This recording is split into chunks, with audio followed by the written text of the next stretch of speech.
আরে এখনকার এই সমস্ত নামি দামি কোম্পানির সিগারেটের প্যাকেটগুলো বর্তমান সময়ে বাজার দখল করে নিচ্ছে, এ কথা ঠিকই।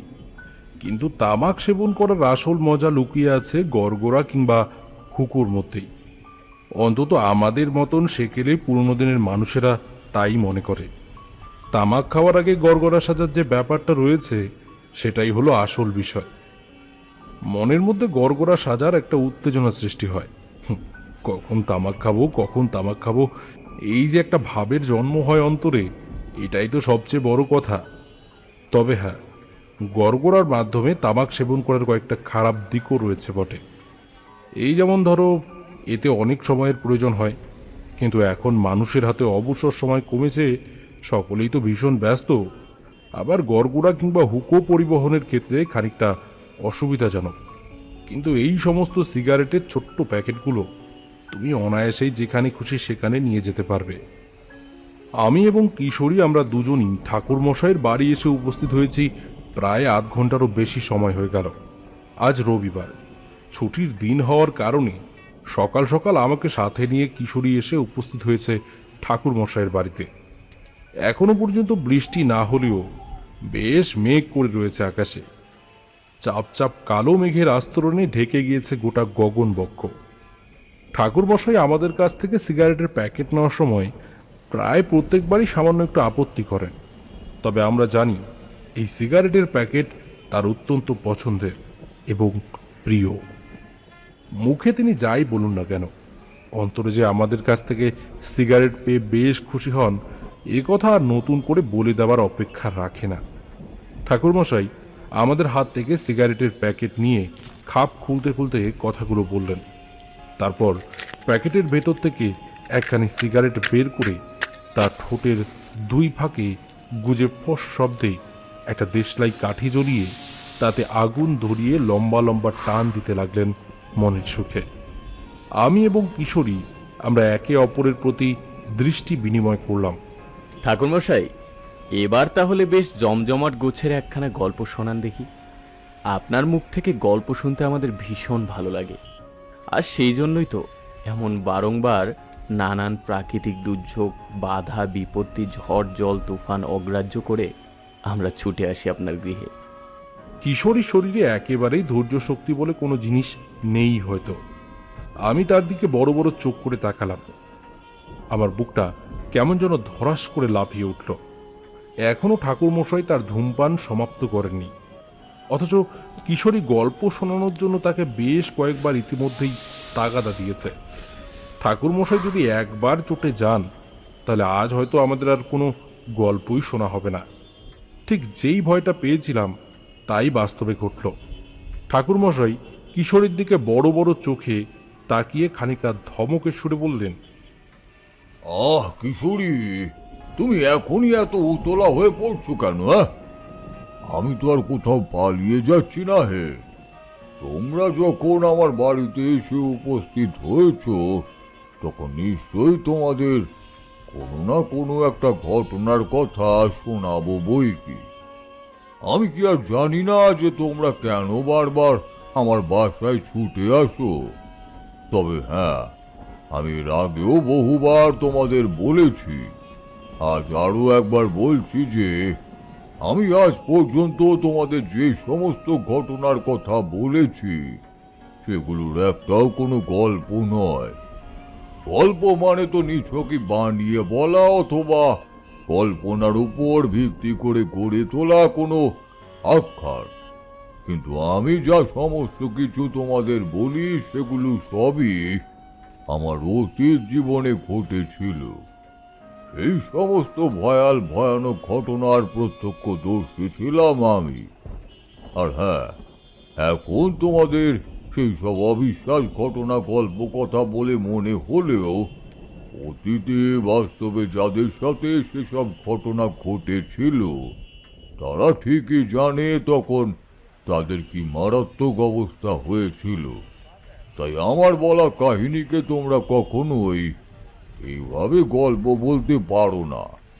ঠাকুরমশাই বেজায় চটে গিয়েছেন দেখে আমি তার ক্রোধ কিছুটা প্রশমিত করার জন্য শান্ত কোমল সুরে বললাম, আহ ঠাকুরমশাই, আপনি কিশোরীর কথায় রেগে যাচ্ছেন কেন? জানেনই তো ওর এরকমই স্বভাব। কিশোরী সাত পাঁচ ভেবে কোনো কিছু বলে না। আপনাকেও একেবারে অপমান করতে চাইনি। আপনি যদি ওর কথায় সামান্যতম কষ্টও পেয়ে থাকেন তাহলে আমি কিশোরীর হয়ে আপনার কাছে ক্ষমা চাইছি করজোরে। আপনি মনের সুখে ধূমপান করুন, তারপর না হয় আমাদের একখানা আপনার অতীত জীবনে ঘটা বাস্তব কাহিনীর কথা বলে শোনাবেন। কিন্তু ভাই, আমার কথা শেষ হতে না হতেই কিশোরী কি যেন বলতে যাচ্ছিল, কিন্তু আমি দ্রুততার সাথে তার হাত খামচে ধরলাম। কথায় কথা বাড়ে, তাই কিশোরীর এখন কোনো কিছু না বলাই উচিত। সে আর কিছু বলল না, চুপচাপ কেবলমাত্র কাচুমাচু মুখে তাকিয়ে রইল ঠাকুর মশাইয়ের দিকে। ঠাকুর মশাই ততক্ষণে সিগারেটে দু টান দিয়ে অবশিষ্ট সিগারেটের ফিল্টারখানা ছাইদানি হিসেবে ব্যবহৃত আধ ভাঙা নারকেলের মালায় ঘষে দিয়ে তার আগুন নিভিয়ে ফেলে দিলেন। আমি কিংবা কিশোরী আমরা দুজনই ঠাকুরমশাইয়ের দিকে তাকিয়ে রইলাম। বর্তমানে ঠাকুরমশাই কেমন যেন শূন্য দৃষ্টিতে চেয়ে রয়েছেন বাইরের পরিবেশের দিকে। তিনি তার অতীতের স্মৃতির অতল সমুদ্রে ডুব দিয়ে তুলে আনার চেষ্টা করলেন কোনো এক হাড় হিম করা বীভৎস ঘটনাকে। পরিবেশ যখন ভীষণ শান্ত হয়ে উঠেছে, স্বাভাবিকের তুলনায় যেন একটু বেশি নীরবতা ছড়িয়ে পড়েছে চারপাশ জুড়ে। মারাত্মক কালবৈশাখী ঝড়ের পূর্বে পৃথিবী যেমন থমথমে হয়ে ওঠে, এই নীরবতাও খানিকটা যেন তাই। আকাশের মধ্যে জমে থাকা মেঘের দল প্রতি মুহূর্তে যেন নিজেদের শক্তি বৃদ্ধি করে চলেছে এক বিধ্বংসী ঝড়ের জন্ম দেওয়ার জন্য। কালো আকাশের বুকে কয়েকটা সাদা বক চিৎকার করতে করতে দ্রুত উড়ে যাচ্ছে যে যার বাসার দিকে। রান্নাঘরের ভেতর থেকে রুনু ঝুনু শব্দে নুপুর বাজিয়ে ঠাকুরমশাইয়ের ছোট্ট কন্যা চারি বাইরে বেরিয়ে এসে আমাদের সামনে উপস্থিত হয়ে হাসতে হাসতে বলল, এই নিন কাকাবাবু, আপনাদের জন্য গরম গরম চা আর মুড়ি মাখা বানিয়ে নিয়ে এলাম। এই কথা বলে চারি চায়ের 3টে পেয়ালা এবং একটি বড় পাত্রে মুড়ি মাখা নামিয়ে রাখল আমাদের মুখোমুখি তক্তপোষের ওপরটায়।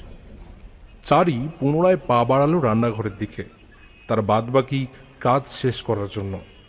আমি ঠাকুরমশাইয়ের দিকে এক পেয়ালা চা বাড়িয়ে দিয়ে একটা কিশোরীকে দিলাম এবং অপরটা নিজে নিলাম।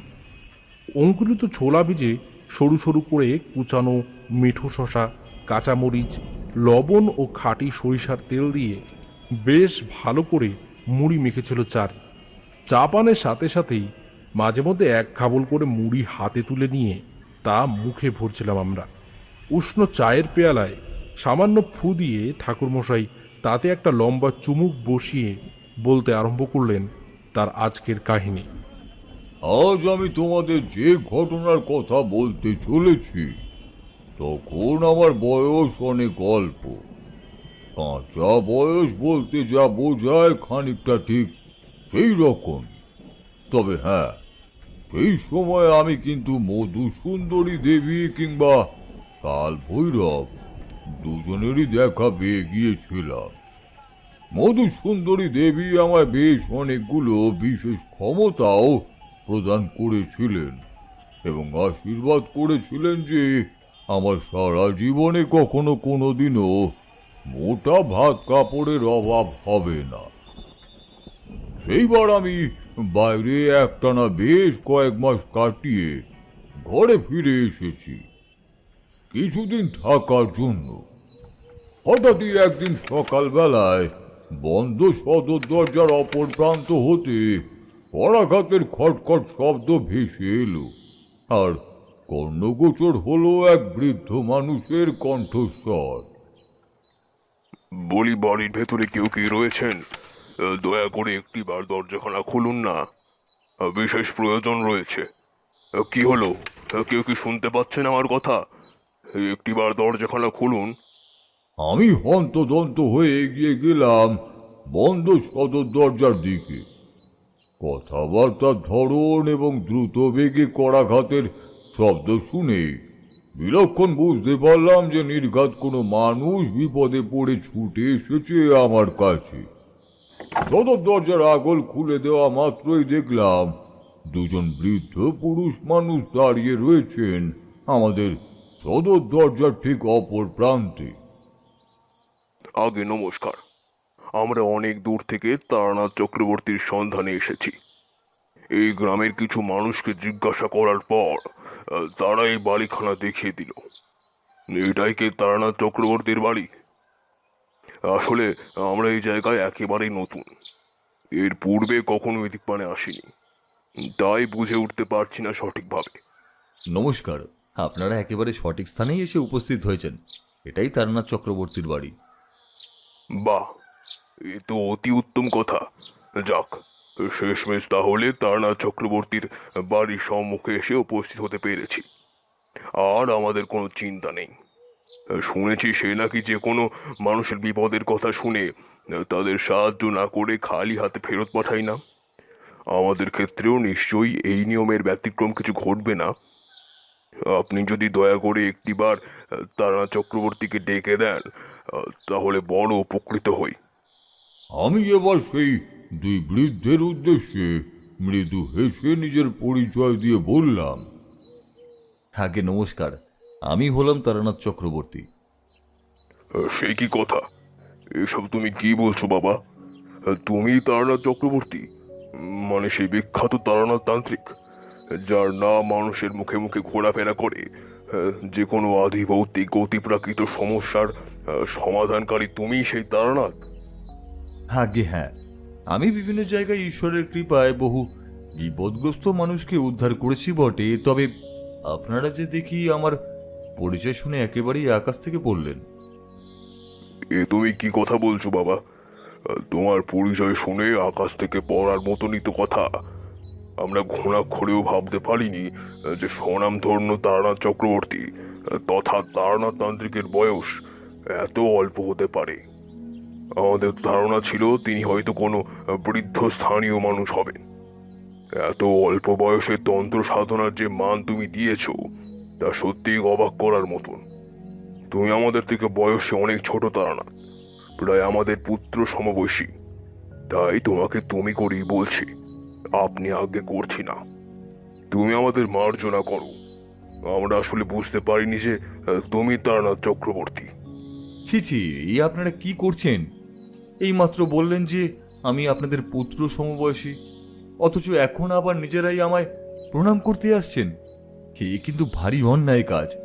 আমি যদি আপনাদের সন্তানই হতাম, তাহলে কি আপনারা এইভাবেই পিতা হয়ে ছেলের পায়ের ধুলো মাথায় নিতে পারতেন? দেখো বাবা তারানাথ, তুমি আমাদের থেকে বয়সে ছোট হলেও সম্মানে এবং বংশমর্যাদায় কিন্তু অনেক গুণ বড়। তুমি ব্রাহ্মণ পরিবারের সন্তান, এই সমাজের মাথা শ্রেষ্ঠ ব্যক্তিবর্গ। তাছাড়াও তুমি তো কেবলমাত্র এক সাধারণ কোনো ব্রাহ্মণ সন্তান তাই তো নও, তুমি হলে এক স্বনামধন্য তান্ত্রিক। তোমার তন্ত্র সাধনার কথা কে না জানে বলো তো? তোমাকে সকলে দেবতার চোখে দেখে, তাই তোমার মতন একজন দেবতুল্য মানুষকে এত কাছ থেকে দেখার পরেও যদি তার পায়ে ধুলো মাথায় না নিতে পারি, তাহলে যে আমাদের মহা পাপ হবে বাবা। পাপ আপনাদের নয়, পাপ হবে আমার। যদি আপনারা আমার পা স্পর্শ করেন, আর শ্রেষ্ঠত্বের কথা বলছেন, এত সহজে কি আর শ্রেষ্ঠত্ব বিচার করা যায়? আপনারা যে নিরিখে আমাকে শ্রেষ্ঠ বলছেন, সেই মাপকাঠিতে আমি ঠিক প্রাধান্য দিই না। আসলে কি জানেন, এই যে আমাদের সমাজে এত জাতি, ধর্ম, বর্ণ, অর্থ, এই সমস্ত কিছুর ভেদাভেদ রয়েছে, এই সবই কিছু কিন্তু সৃষ্টি করেছে মানুষ, ঈশ্বর নন। তাই ব্রাহ্মণ পরিবারের সন্তান হলেই যে তাকে শ্রেষ্ঠ ব্যক্তি বলে ধরে নিতে হবে, তেমনটা কিন্তু একেবারেই নয়। এই সমাজে শ্রেষ্ঠ ব্যক্তি সেই হয় যার মানসিকতা বড়, যার অন্তরের মধ্যে মানবিকতা রয়েছে, যে এই সমস্ত তুচ্ছ ভেদাভেদের অনেক অনেক ঊর্ধ্বে। আমাদের প্রত্যেকের শরীরে যে রক্ত প্রবাহিত হচ্ছে, তার রং কিন্তু একই, লাল। এই ধনী গরিব, উঁচু জাত নিচু জাত, এই সমস্ত ভেদাভেদ সৃষ্টি করেছে মানুষ, ঈশ্বর নন। মানব জাতি তাদের নিজেদের সুবিধার জন্য এবং সকলের চোখে বড় সাজার জন্য এই পন্থাই অবলম্বন করেছে। সত্যি তারানাথ, তোমার কথা শুনে পুরো মোহিত হয়ে গেলাম। মানুষের মুখে মুখে তোমার যে প্রশংসা শুনেছি, তোমার যে সুখ্যাতি জেনেছি, তার যে এক বর্ণ মিথ্যা নয়, তার সরাসরি প্রমাণ পেলাম আজ। সত্যি তোমার মতন করে এমন উচ্চতর ভাবে যদি সকলে ভাবতে পারতো, তাহলে হয়তো আমাদের এই সমাজ পুরোপুরি বদলে যেত। মা মহামায়া তোমার মঙ্গল করুন, এই কামনা করি। আপনারা এবারে ভিতরে ঢুকিয়ে আসুন। অনেকক্ষণ হলো আপনারা বাইরে দাঁড়িয়েই কথা বলে চলেছেন। এইভাবে দয়া করে আর বাইরে দাঁড়িয়ে থাকবেন না। আপনারা বরং ভিতরে আসুন, আমি দাওয়ার ওপর চাটাই বিছিয়ে দিচ্ছি। সেখানে কিছুটা সময় বসুন, একটু ঠান্ডা জল খান, খানিকটা স্বস্তির নিঃশ্বাস নিন, তারপর না হয় আমাকে সবটা খুলে বলবেন যে ঠিক কী কারণে আজ আমার বাড়িতে আপনাদের আগমন ঘটল। হ্যাঁ বাবা, বড় বিপদে পড়ে তোমার কাছে ছুটে এসেছি। কথায় কথায় সেই বিপদের কথাই তোমাকে বলা হয়নি। আচ্ছা বেশ বেশ, আমি আপনাদের সমস্ত কথা মনোযোগ সহকারে শুনব, তবে এখানে নয়। আপনারা এবারে ভেতরে প্রবেশ করুন। আমার কথায় সম্মতি জানিয়ে সেই দুজন বৃদ্ধ মানুষ এবার ঢুকে এলেন আমাদের ঘরের ভিতরে। পুনরায় সদর দরজা বন্ধ করে তাতে আগল তুলে দিয়ে আমি দাওয়ার উপর একটা চাটাই বিছিয়ে দিলাম। তারা দুজনে সেখানেই বসলো। আমি ঘরের ভেতর থেকে একটি ছোট্ট কাঁসা রেকাবি করে কয়েকটা গুড়ের বাতাসা, ঠান্ডা এক ঘটি জল এনে তা তাদের উদ্দেশ্যে নামিয়ে রাখলাম। দু টুকরো বাতাসা মুখে ভরে তা চিবিয়ে ঢক ঢক করে জল খেয়ে চলবে গড়িয়ে আসা সরু জলের ধারা হাতে তালুতে মুছলেন সেই দুজন বৃদ্ধ। আমি এবার তাদের চোখ মুখ জুড়ে স্পষ্ট এক ভয়ের আকুতি দেখতে পেলাম। সে ভয় যে সে সাধারণ কোনো ভয় নয়, যেন সাক্ষাৎ মরণ ভয়। প্রথম বৃদ্ধ, অর্থাৎ এতক্ষণ ধরে যিনি আমার সাথে কথা বলছিলেন, তিনি তাদের পরিচয় দিয়ে বললেন, আমার নাম রমাকান্ত, রমাকান্ত মল্লিক। আর এই হলো আমার ভাই শশীকান্ত মল্লিক। আমাদের বাড়ি এখান থেকে বহুদূর, পাটালিপুত্র নামের যে গ্রাম রয়েছে সেই গ্রামে। সেখানে আমাদের বিশাল বনেদি পরিবার। স্থানীয় সকল মানুষেরা আমাদের বাড়ির প্রত্যেক সদস্যকে চেনে খুব ভালোভাবে। 8 থেকে 80 প্রায় সকলেই জানে আমাদের বাড়ির কথা। আমাদের বৃহৎ যৌথ পরিবার এবং আমাদের পরিবারের কুলদেবী হলেন মা মহামায়া। আমরা 2 ভাই, আমাদের ছেলে মেয়ে, পুত্রবধূ, জামাতা, তাদের ছেলেপুলে এই সব কিছু নিয়ে সে এক বিরাট পরিবার। প্রাসাদ সমতুল্য আমাদের মল্লিক বাড়ি। দিবানিশি মানুষজনের কোলাহলে পরিপূর্ণ থাকে। বছরে 2 বার দেবী মহামায়ার পূজা ও হোমযজ্ঞ হয় মহা ধুমধামে। তখন আমাদের বাড়ির বারমহলে প্রায় 5000 জন মানুষের পাত পড়ে। কাজের লোক, রান্নার ঠাকুর, পুরোহিত মশাই, আত্মীয় স্বজন সবাই এসে উপস্থিত হয়। এই সমস্ত কথা আর তোমায় বলছি না তারানাথ। এবার তোমাকে আমাদের বাড়ির আসন্ন ভয়ানক বিপদের কথা বলছি। আমাদের পরিবারের মানুষের মধ্যে হঠাৎ করে এক ভয়ানক রোগ দেখা দিয়েছে। সবকিছু একেবারে সুস্থ স্বাভাবিক ছিল, কিন্তু আচমকা কোথা থেকে যেই ভয়ানক মারণ ব্যাধির আগমন ঘটল তো আমরা কেউই বুঝতে পারছি না। মারণ ব্যাধি? আচ্ছা, কি মারণ ব্যাধির আগমন ঘটেছে আপনাদের পরিবারে? আমি দেখলাম আমার এই প্রশ্নে রমাকান্ত এবং শশীকান্ত মশাই এই দুজনেরই চোখ মুখ জুড়ে রীতিমতো আতঙ্ক বয়ে গেল তড়িৎ বেগে। নিজেকে সামলে নিয়ে রমাকান্ত মশাই পুনরায় বলতে আরম্ভ করলেন একটু কম্পমান গলায়, কাটা কাটা ভাবে, থেমে থেমে। আজ থেকে ঠিক 15 দিন আগের ঘটনা তারানাথ। আমাদের বৃদ্ধা মা হঠাৎ করে মারা গেলেন। তবে মৃত্যুর পূর্বে 3 দিন যাবৎ তিনি কারোর সাথে কোনো কথা বলেননি এবং ক্রমাগত রক্তময় করেছিলেন। হ্যাঁ, এ কথা সত্য যে আমাদের মায়ের বয়স হয়েছিল অনেক, কিন্তু এটাও সঠিক যে তিনি শারীরিক দিক থেকে এবং মানসিকভাবে পুরোপুরি সুস্থ ছিলেন। তাহলে হঠাৎ করে যে তার কি থেকে কি ঘটে গেল তাই আমরা কেউ বুঝতে পারলাম না। মায়ের মৃত্যুতে আমাদের গোটা পরিবার জুড়ে শোকের ছায়া নেমে এলো।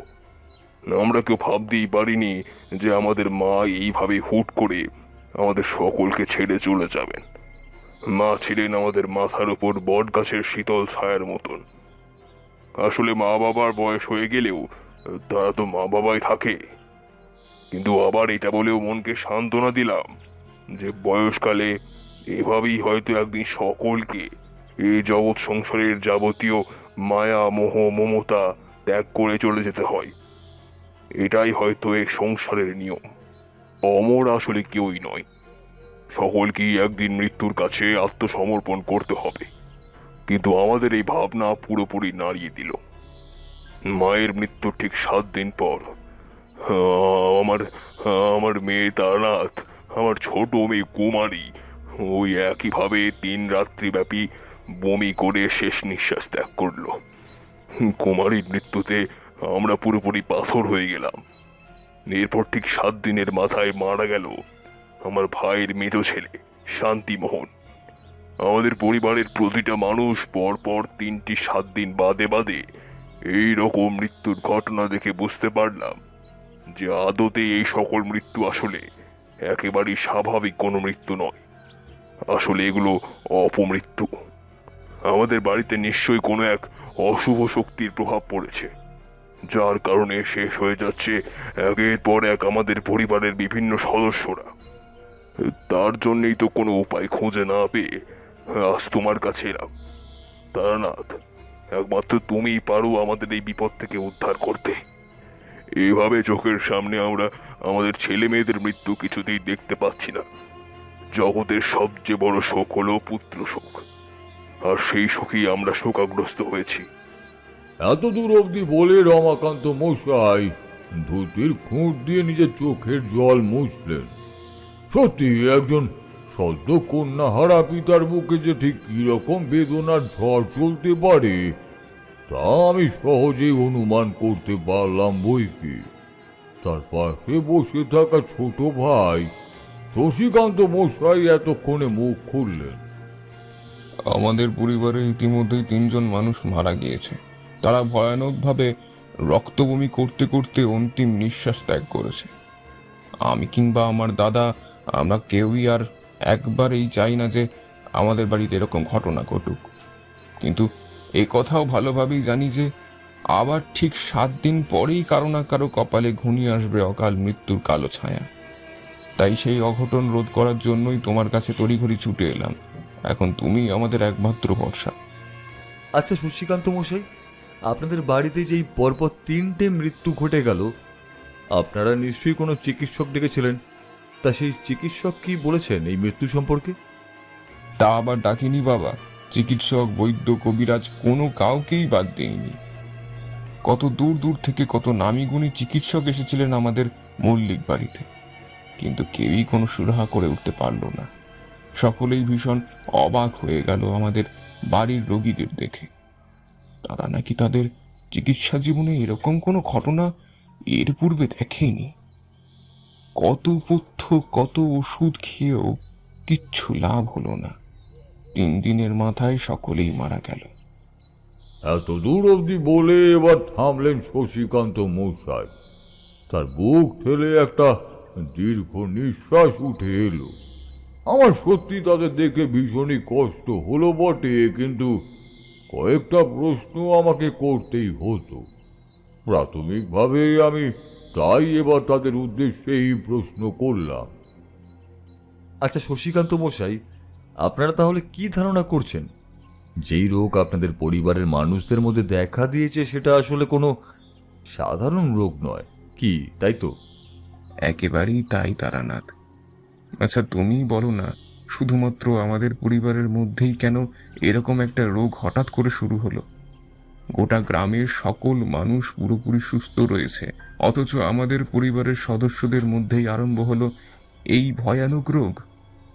ঠিক 7 দিন পর পর আমাদের বাড়ির মানুষজন মারা যেতে আরম্ভ করেছে। এত কিছু কি একসাথে কাকতালীয় হতে পারে? সম্পূর্ণ সুস্থ স্বাভাবিক মানুষগুলো 3 দিন যাবৎ রক্তবমি করতে করতে মৃত্যুর কোলে ঢলে পড়ছে। এই সমস্ত কিছু কখনোই স্বাভাবিক রোগের লক্ষণ হতে পারে না। একটা কথা বলবো বাবা, যদিও এই সমস্ত ব্যাপারে আমাদের ধারণা প্রায় নেই বললেই চলে, তবুও মনের মধ্যে একটা বিষয় বারে বারে উঁকি দিচ্ছে।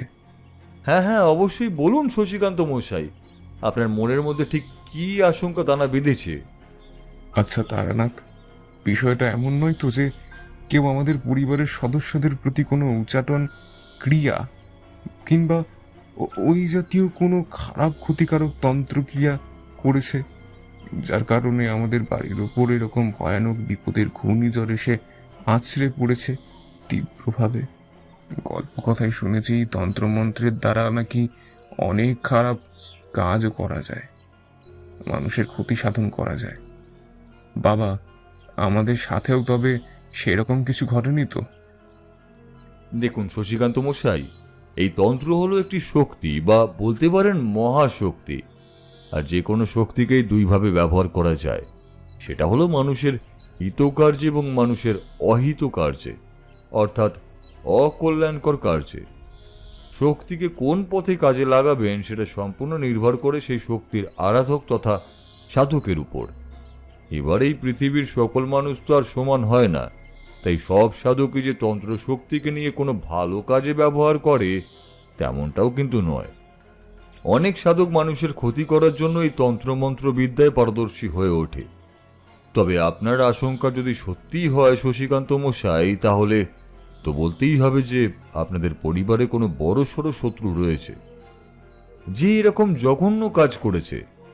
এবার একটু ভালো করে ভাবনা চিন্তা করে বলুন তো, এমন কোনো ব্যক্তি কি রয়েছে যার সাথে আপনাদের পরিবারের শত্রুতা আছে, যে আপনাদের ক্ষতি চায়, আপনাদের অমঙ্গল সাধনের জন্য তৎপর হয়ে উঠতে পারে?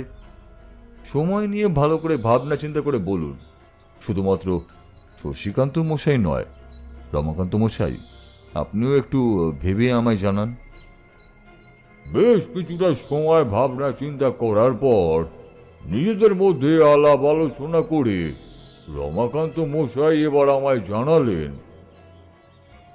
না তারানাথ, আমরা অন্তত সেরকম কাউকেই শনাক্তকরণ করতে পারছি না। কারণটা কি জানো? ওখানকার মানুষেরা আমাদের খুব ভালোবাসে, শ্রদ্ধা করে। তাই কাকে এই দোষের দোষী সাব্যস্ত করি বলো দেখি? কেবলমাত্র সন্দেহের বশে কারোর নাম নেওয়াটা একেবারেই উচিত হবে না। তাছাড়া সত্যি কথা বলতে কি, এমন কেউই প্রায় নেই বললেই চলে যার সাথে আমাদের শত্রুতা আছে বলে আমরা অন্তত মনে করি। বিষয়টা খুবই গুরুতর বলেই মনে হচ্ছে। এবার তাহলে একটা উপায় রইল, আমাকে সেই স্থানে গিয়ে গোটা বিষয়টা একবার নিজের চোখে প্রত্যক্ষ করতে হবে, ভালোভাবে বুঝতে হবে আসলে কি ঘটনা ঘটেছে। তবে হ্যাঁ, যদি আপনাদের আশঙ্কাই সত্য বলে প্রতিপন্ন হয়, তাহলে একথা আমি নিশ্চয়তার সাথে বলতে পারি যে আপনাদের কোনো গুপ্ত শত্রু রয়েছে, অবশ্যই রয়েছে। সে বিষয়ে আমি 100% নিশ্চিত। তারানাথ, তুমি যাবে যাবে আমাদের সাথে আমাদের বাড়ি? হ্যাঁ, অবশ্যই যাব। আমাকে যে যেতেই হবে। কোনো মানুষের বিপদের কথা শুনলে আমি যে আর চুপ করে হাত পা গুটিয়ে বসে থাকতে পারি না। বিপদগ্রস্ত মানুষদের বিপদ থেকে উদ্ধার করাই যে আমার প্রধান কাজ, আমার মূল কর্তব্য। আর আমি আমার এই কর্তব্য থেকে কোনোদিনই পিছুপা হই না। আজও এর অন্যথা কিছুই ঘটবে না। আপনারা এখানে একটু বসুন, আমি চট করে একটিবার ঘরের ভেতর থেকে আমার নিত্য প্রয়োজনীয় কিছু জিনিসপত্র ঝোলার ভেতরে ভরে নিয়ে বাইরে বেরিয়ে আসছি। তারপর একসাথে সকলে মিলেই না হয় রওনা দেব আপনাদের গ্রাম পাটুলিপুত্রের উদ্দেশ্যে। তোমাকে ধন্যবাদ দিয়ে ছোট করতে চাই না বাবা, শুধু এইটুকুই বলবো যে তুমি আমাদের জন্য যা করলে সেই কথা আমরা সারা জীবন মনে রাখবো।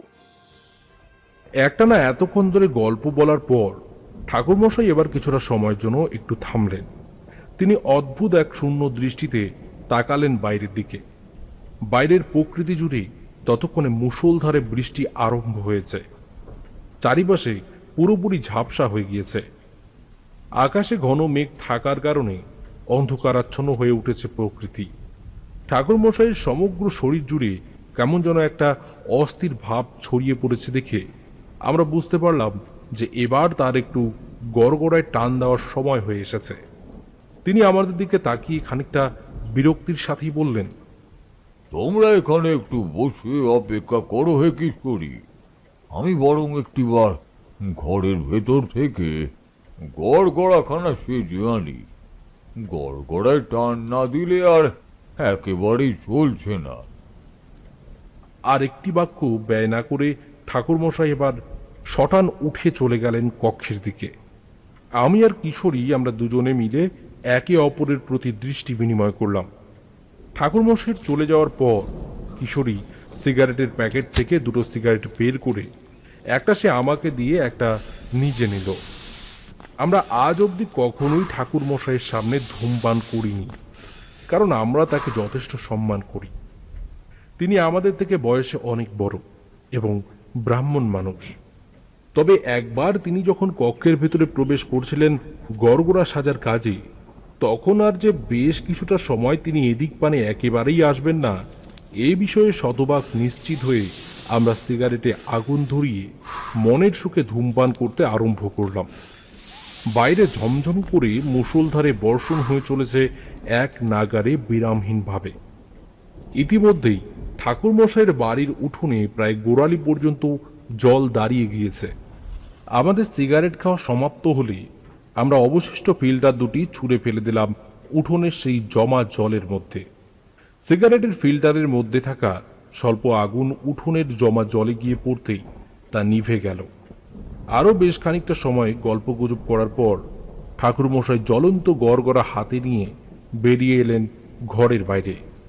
তারপর তিনি তক্তপোষে আমাদের সামনে বসে গড়গড়ার নলে মুখ ঠেকিয়ে লম্বা লম্বা টান দিতে লাগলেন তৃপ্তি সহকারে।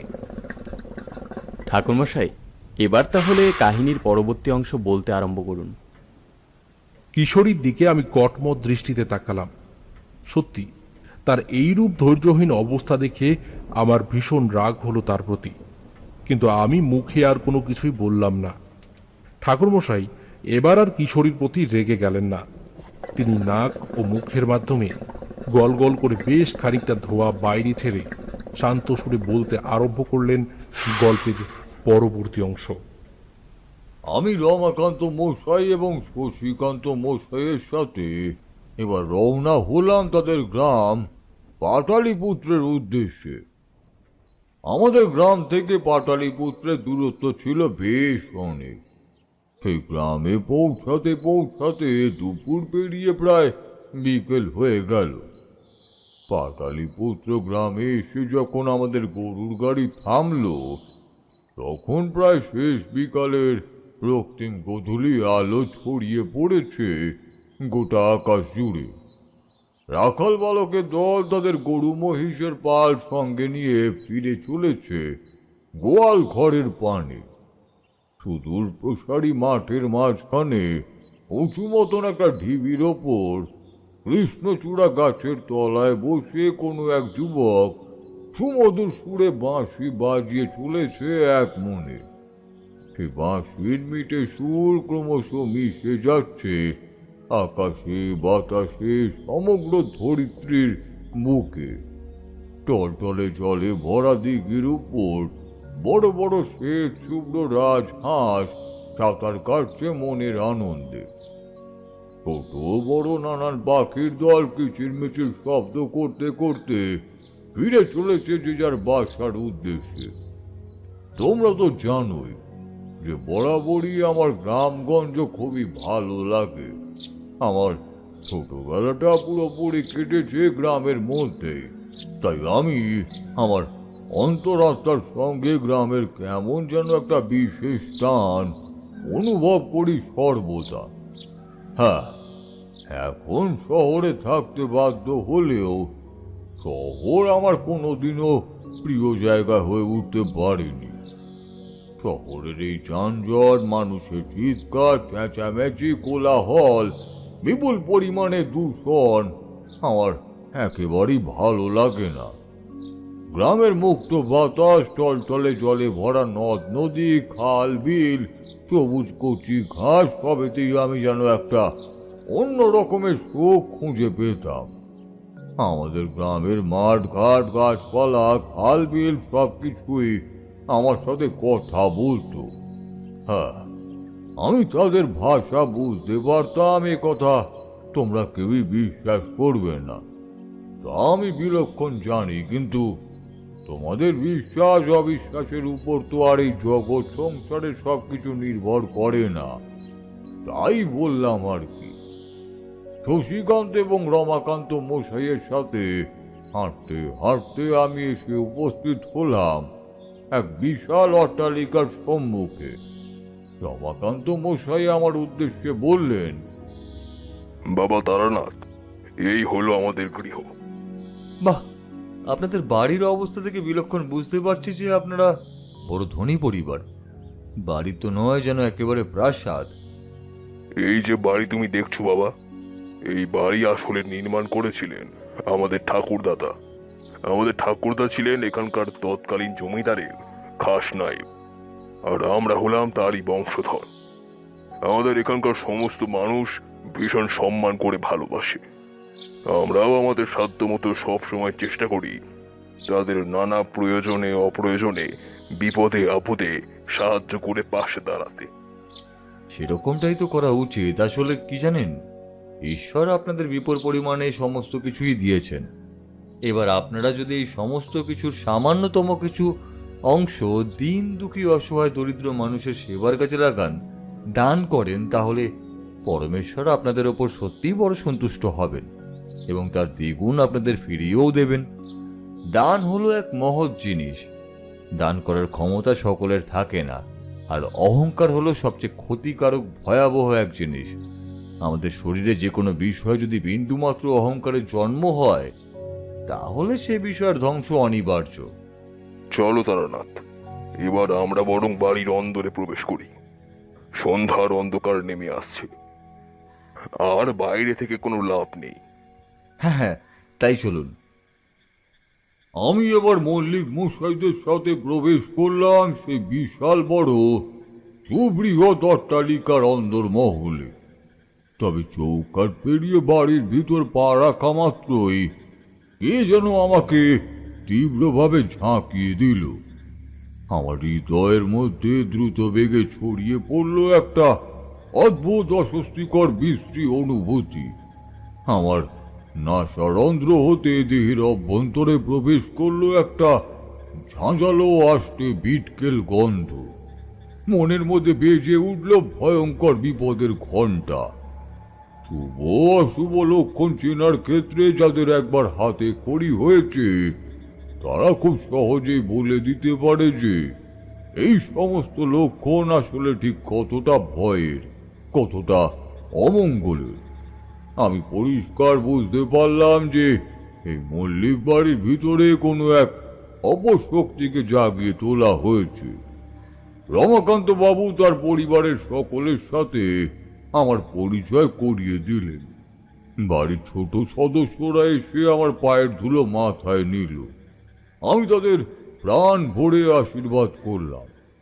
সকলের সাথেই পরিচয় পর্ব সমাপ্ত হবার পর কল ঘরে এসে ভালো করে হাত পা মুখ ধুয়ে পরিষ্কার পরিচ্ছন্ন বস্ত্র পরে আমি শশীকান্ত মশাইয়ের উদ্দেশ্যে বললাম, চলুন শশীকান্ত মশাই, এবার আমি একটিবার আপনাদের বাড়ির আরাধ্যা দেবী অর্থাৎ মা মহামায়াকে দেখতে চাই। আপনি দয়া করে আমায় সেই স্থানে নিয়ে চলুন। হ্যাঁ হ্যাঁ, অবশ্যই বাবা, চলো, আমি তোমাকে আমাদের বাড়ির ঠাকুর দালারে নিয়ে যাচ্ছি। আচ্ছা শশীকান্ত মশাই, আপনাদের বাড়ির কুলদেবী অর্থাৎ মা মহামায়া দীর্ঘদিন ধরে এই বাড়িতেই পূজিতা হয়ে আসছেন কি, তাই তো? হ্যাঁ বাবা, আমাদের বাড়ির কুলদেবী বহু কাল ধরে আমাদের বাড়ির পুরুষ সদস্যদের কাছ থেকে পুজো নিয়ে আসছেন। বংশের পর বংশ যাবৎ আমরাই মাকে পূজা করে আসছি। দেবী খুব জাগ্রত। তুমি আমার সাথে এসো বাবা, আমি তোমাকে সেই স্থানে নিয়ে যাচ্ছি। মায়ের বিগ্রহ দেখলে তোমার মন পুরোপুরি ভরে যাবে, এই কথা আমি জোর গলায় তোমায় বলতে পারি। কত মানুষ কত দূর দূর থেকে ছুটে আসেন আমাদের বাড়িতে কেবলমাত্র একটিবার দেবীকে স্বচক্ষে দর্শন করার জন্য। এই যে বাবা, এই হলো আমাদের বাড়ির মা মহামায়া, এই হলো অষ্টধাতুর মায়ের মূর্তি। আহা শশীকান্ত মশাই, আপনাদের পরিবারের দেবীকে দেখে মন যেন পুরোপুরি ভরে গেল। কি অপূর্ব মায়ের রূপ! একবার তাকালে চোখ ফেরানো যেন বড়ই কঠিন হয়ে পড়ে। পদ্ম ফুলের মালার মাঝে মা যেন মুখ লুকিয়ে মিষ্টি হাসি হাসছেন। আপনাদের বাড়ির ঠাকুর দালানটিও ভারী চমৎকার। চারিদিকে বড় বড় ঝাল লণ্ঠন আর দামি লাল কাপড়ের পর্দা, এই ঠাকুর দালানের শোভা অনেক গুণ বৃদ্ধি করেছে। সিঁড়ি বেয়ে ঠাকুর দালানের ওপরে উঠে সত্যি আমি বিস্ময়ে অবাক হয়ে গেলাম। গোটা ঠাকুর দালানের গর্ভগৃহ জুড়ে একটা মিষ্টি সুন্দর চন্দনের গন্ধ ছড়িয়ে রয়েছে বাতাসের সাথে। রূপর সিংহাসনের উপর পদ্ম ফুল এবং রক্ত জবার মালার মাঝে অষ্টধাতুর দেবী মূর্তি অধিষ্ঠান করে রয়েছে স্বমহিমায়। তবে যেই জিনিসটা সবচেয়ে বেশি দৃষ্টি আকর্ষণ করে তা হলো গোটা জায়গা জুড়ে অসংখ্য মহামূল্যবান পাথর এবং স্বর্ণের অলংকার। দেবীর অঙ্গে থাকা গয়না সহ পূজার যাবতীয় জিনিসপত্রই মহামূল্যবান ধাতু দ্বারা নির্মিত। মায়ের সোনার মুকুট, গলায় একাধিক হার ও মালা, কোমর বন্ধনী, চুড়ি, পায়ের মল সবকিছুই সোনার। সেই সমস্ত সোনার অলংকারে মৃত প্রদীপের স্বল্প আলো গিয়ে পড়লে তা যেন আরো চকচক করে উঠছে বারবার ক্ষণে ক্ষণে। গর্ভগৃহের মেঝেতে বসে সন্ধ্যা আরতির প্রস্তুতি নিচ্ছে এক স্বল্প বয়সের তরুণ ব্রাহ্মণ। শশীকান্ত মশাই তাদের পুরোহিতের সাথে আমার আলাপ করিয়ে দিলেন। তারানাথ, এই হলো আমাদের বাড়ির বর্তমান ব্রাহ্মণের নাম সুদীপ্ত, সুদীপ্ত ভট্টাচার্য। সুদীপ্তর বাড়ি এখান থেকে অনেকটাই দূরে। সে আমাদের বাড়িতে থেকেই দেবীর আরাধনা করে নিত্য সেবা দেয়। সুদীপ্ত, এনার নাম তুমি অতি অবশ্যই শুনেছ। এনার নাম হলো তারানাথ চক্রবর্তী। তবে আরও একটা পরিচয় রয়েছে এই ভদ্রলোকের। সাধারণ মানুষ এনাকে তারানাথ তান্ত্রিক বলেও ডাকে। সুদীপ্তের পিতামহ এবং তারপর তার বাবা আমাদের বাড়ির দেবীর পূজা করতেন। বর্তমানে সুদীপ্তের বাবা অসুস্থ, তাই সুদীপ্ত এবার দেবীর পূজার ভার নিয়েছে। বংশ পরম্পরায় তারা আমাদের বাড়ির দেবীর নিত্য পূজা করে আসছে। বাহ, আপনার সাথে পরিচয় হয়ে বেশ ভালো লাগলো চক্রবর্তী মশাই। সত্যি আপনার অনেক নাম প্রশংসা শুনেছি মানুষের মুখে মুখে। আজ আমার এই মানব জীবন সার্থক হলো সরাসরি আপনাকে এত কাছ থেকে দেখে। থাক থাক সুদীপ্ত, এইভাবে দেবীর সামনে প্রণাম করতে নেই। আমি এমনিতেই তোমাকে আশীর্বাদ করছি বাবা। তোমার ভবিষ্যৎ উজ্জ্বল হোক, ঈশ্বর তোমার মঙ্গল করুন। আচ্ছা, এখন তো সন্ধ্যা আরতির সময়, আর বেশি কথা না বলাই ভালো। তুমি সন্ধ্যা আরতির প্রস্তুতি নাও, আমি বরং এই স্থানে বসে দু চোখ ভরে একটু দেবীর সন্ধ্যা আরতি দেখি। তোমাদের আর কি বলবো কিশোরী, সুদীপ্ত সন্ধ্যা আরতি দেখে আমি মুগ্ধ হয়ে গেলাম। আমার দু নয়নের অশ্রু বাড়ি গালবে গড়িয়ে পড়ল নিচে। আহা, কত অল্প বয়সেও সেই ছেলে কি অপরিসীম ভক্তি করে অন্তর থেকে মাকে ডাকলো। সন্ধ্যা আরতির পর প্রসাদ মুখে দিয়ে নত মস্তকে দেবীকে প্রণাম জানিয়ে আমি এবং শশীকান্ত মশাই ঠাকুর দালান থেকে বেরিয়ে এলাম। রাতের খাবার খেয়ে আমি আমার জন্য নির্ধারিত দোতলার একটি কক্ষে উঠে এলাম। তবে আমার মনের মধ্যে কিন্তু বারবার সেই বিপদ ঘণ্টাটা তীব্রভাবেই বাজতে থাকলো। একটা মাথা ধরানো ঝাঁঝালো উৎকণ্ঠ গন্ধ আমার নাকে এসে ঝাপটা মারল ক্রমাগত। আমি লক্ষ্য করে দেখলাম যে একমাত্র ঠাকুর দালানের সন্নিকটে এই গন্ধটা একেবারেই নেই। এর পরিবর্তে সেখানে রয়েছে এক সুন্দর চন্দন এবং ফুলের গন্ধ। তার মানে সমগ্র বাড়ি জুড়ে অপশক্তির প্রভাব থাকলেও কেবলমাত্র দেবতার স্থানে সেই অপশক্তি প্রবেশ করতে পারেনি। তোমরা তো জানোই আমি প্রত্যেকবারই বিভিন্ন জায়গায় আমার সঙ্গে লাল সালুর ঝোলাখানা নিয়ে যাই এবং সেই ঝোলার ভিতর থাকে কিছু টুকিটাকি তন্ত্র সম্পর্কীয় জিনিসপত্র। ঝোলাখানা কাঁধে নিয়ে আমি দোতলার ঘর থেকে নিচে নেমে এসে একখানা জ্বলন্ত প্রদীপ হাতে নিয়ে ঠাকুর দালানের সামনে এসে থমকে দাঁড়ালাম। গোটা বাড়ি ততক্ষণে মধ্যরাত্রের নিদ্রার অতল সমুদ্রে পুরোপুরি তলিয়ে গিয়েছে। চারিদিক ঘুটঘুটে অন্ধকার, কোথাও কোনরূপ বিন্দু মাত্র শব্দও হচ্ছে না। কেবলমাত্র মন্দিরের গর্ভগৃহে একখানি টিমটিমে প্রদীপ জ্বলছে। ঝোলাখানা হাতে নিয়ে আমি মন্দিরের গর্ভগৃহের ভিতরে প্রবেশ করে দেবীর উদ্দেশ্যে প্রণাম জানালাম।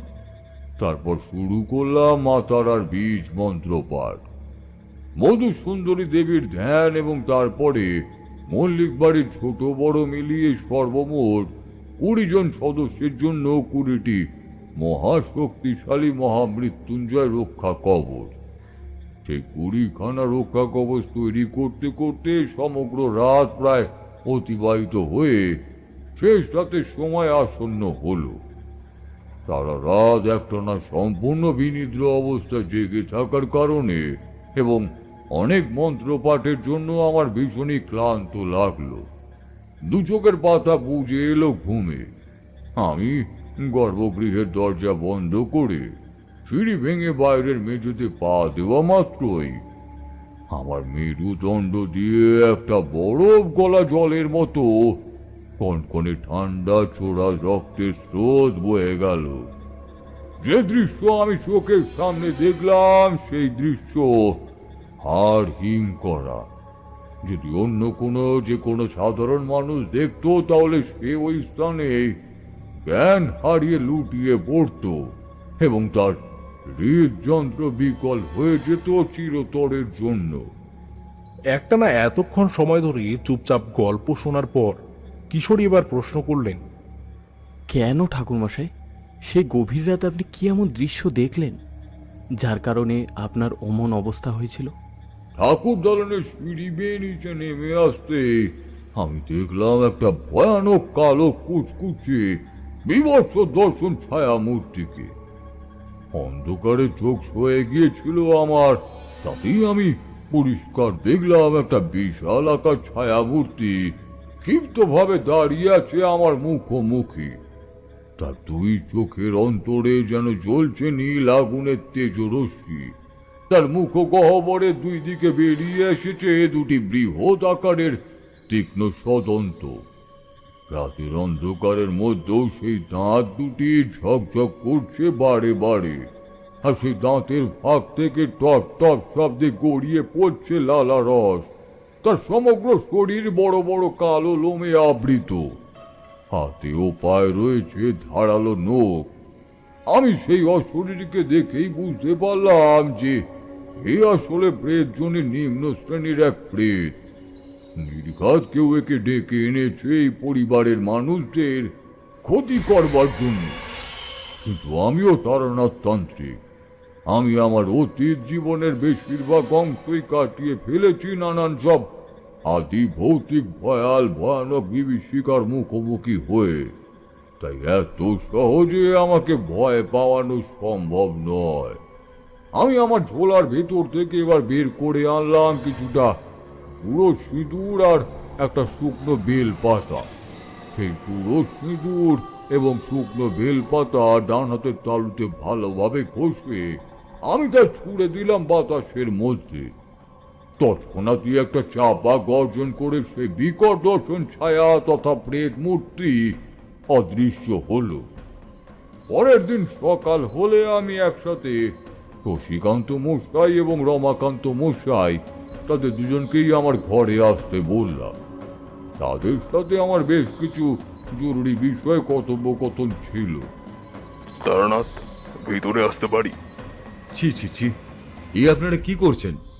এই বাড়ি তো আপনাদেরই, তবে আপনারা ঘরের ভেতরে ঢুকতে আমার কাছ থেকে অনুমতি নিচ্ছেনই বা কেন?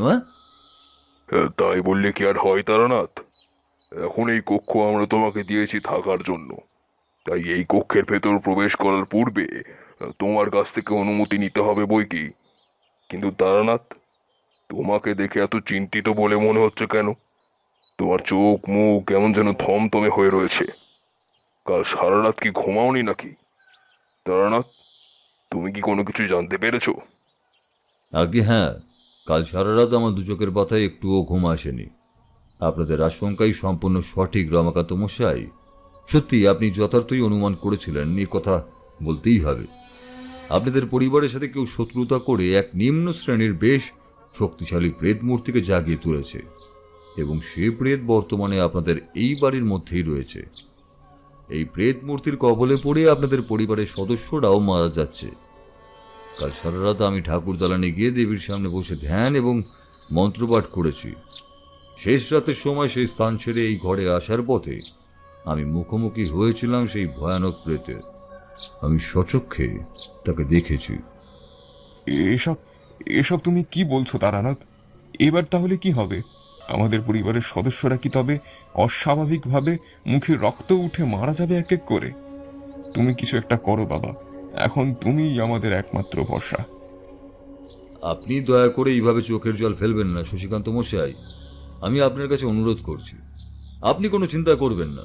সব চিন্তার ভার এখন আমার। আপনাদের রক্ষা করা আমার দায়িত্ব। যখন আমি একবার নিজের কাঁধে তুলে নিচ্ছি আপনাদের রক্ষা করার দায়িত্ব, তখন যে কোনো উপায় দরকার হলে নিজের জীবন বাজি রেখেও আমি আপনাদের রক্ষা করব।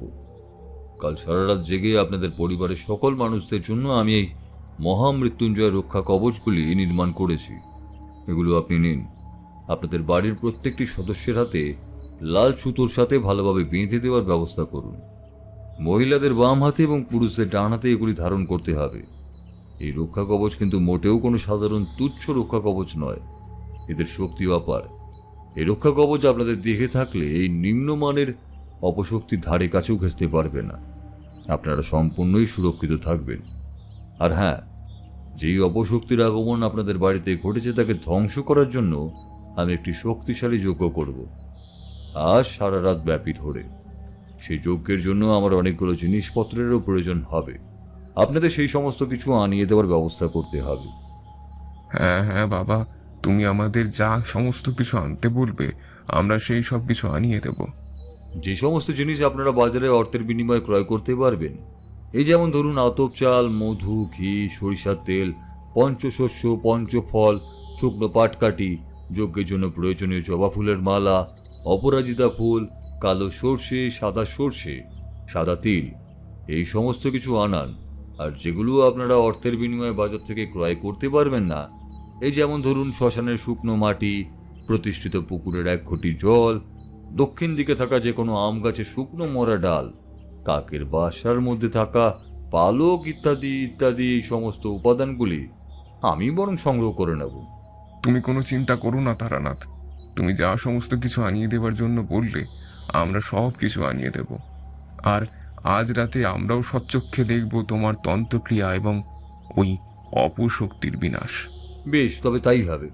আপনারা সকলে শুদ্ধ বস্ত্র পরে আজ রাত্রি 12 ঘটিকায় উপস্থিত হবেন আপনাদের বাড়ির ঠাকুর দালানে। সেখানেই ওই অপশক্তি ধ্বংস হবে। আপনাদের পরিবারের সাথে যে ব্যক্তি অন্যায় করেছে সেও আজ রাতেই তার উচিত শিক্ষা পাবে। আমি এবং কিশোরী আমরা দুজনে বেশ গা ঘেঁষাঘেঁষি করে বসলাম। বাইরে বৃষ্টির মাত্রাটা আরো বেড়েছে, বই কমেনি। ঠান্ডা ঝড়ো সনসনে বাতাস বইছে ক্রমাগত। তীব্র বাতাসের সাথে শীতল বৃষ্টির ঝাঁট এসে মিশে যাচ্ছে আমাদের গায়ে।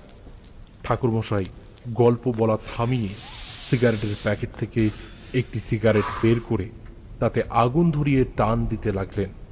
কিশোরী বলল, এরপর কি হলো ঠাকুরমশাই?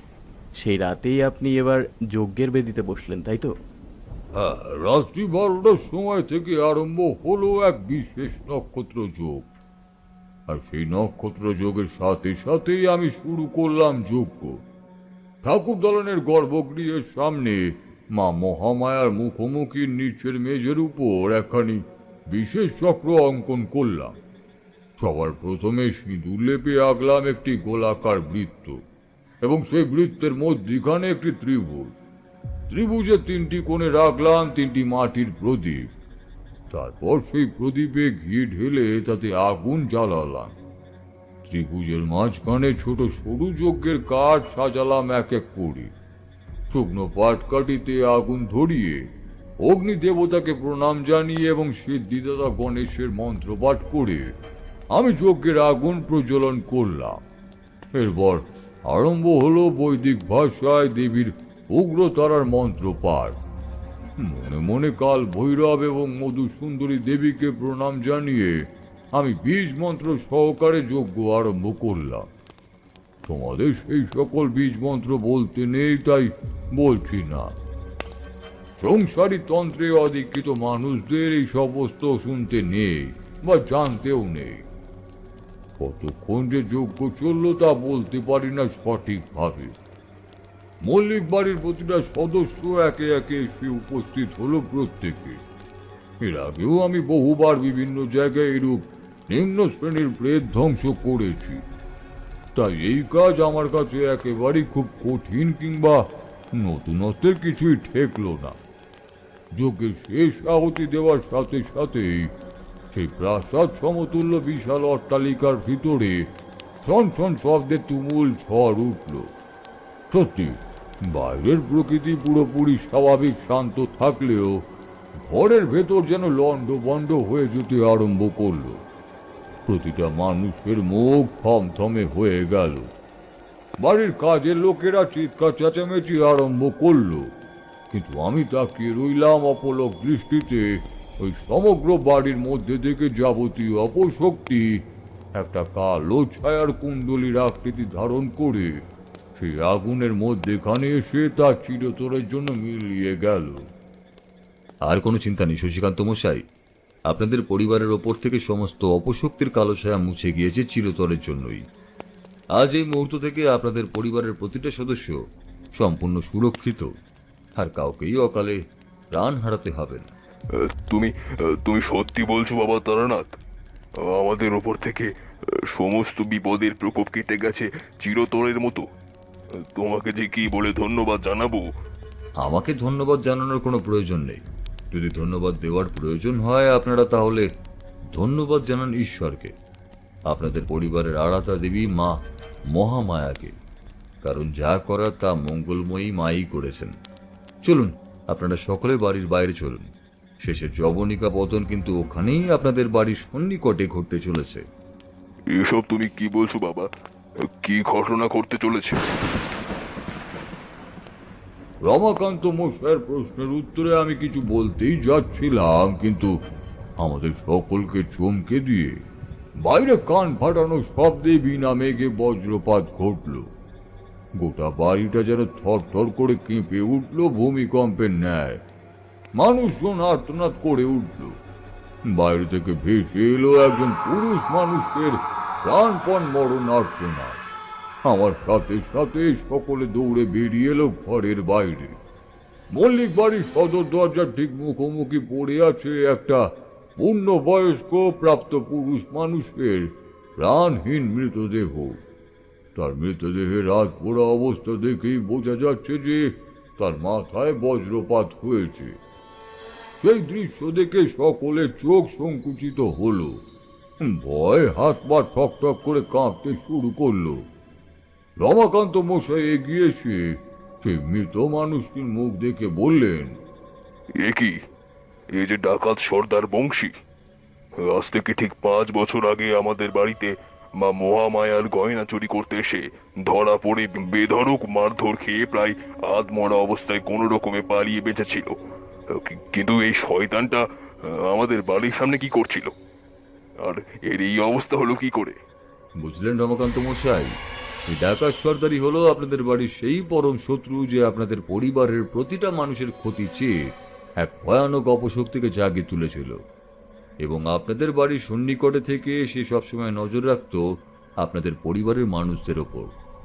এই যেমন ধরুন আর নতুন কেউ মারা গেল কিনা, আপনাদের বাড়িতে কখন কি হচ্ছে এই সমস্ত খবর পাওয়ার জন্যই।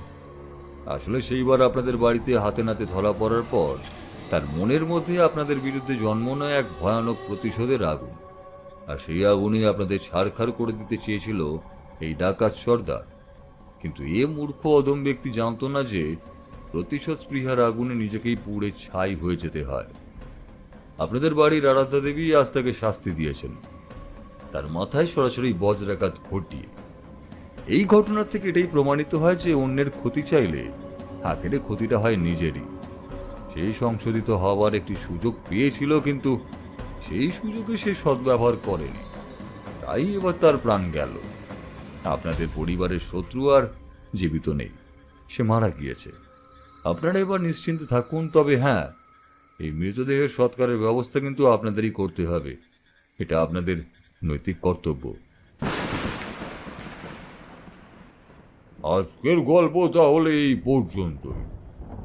এরপর আরো কয়েকটা দিন তাদের বাড়িতে অতিথি হয়ে থেকে তারপর আমি আমার গৃহে ফিরে এসেছিলাম। কি হে ভায়া কিশোরী, চলো, আজকের মতন গল্প তো শেষ। এবার বরং আমরা উঠি। দুগ্গা দুগ্গা বলে এই সময় বেরিয়ে পড়াই মঙ্গলজনক। হ্যাঁ হ্যাঁ, চলো ঠাকুরমশাই, আজকের মতন উঠি, আবার অন্য কোনো দিন আসবো না হয়। আচ্ছা, বেশ বেশ, এসো তবে। আর হ্যাঁ, সাবধানে যেও কিন্তু। ঠাকুর মশাইয়ের কাছ থেকে বিদায় চেয়ে নিয়ে আমি আর কিশোরী আমরা দুজন মিলে এবার বেরিয়ে এলাম মঠ লেনের বাইরে।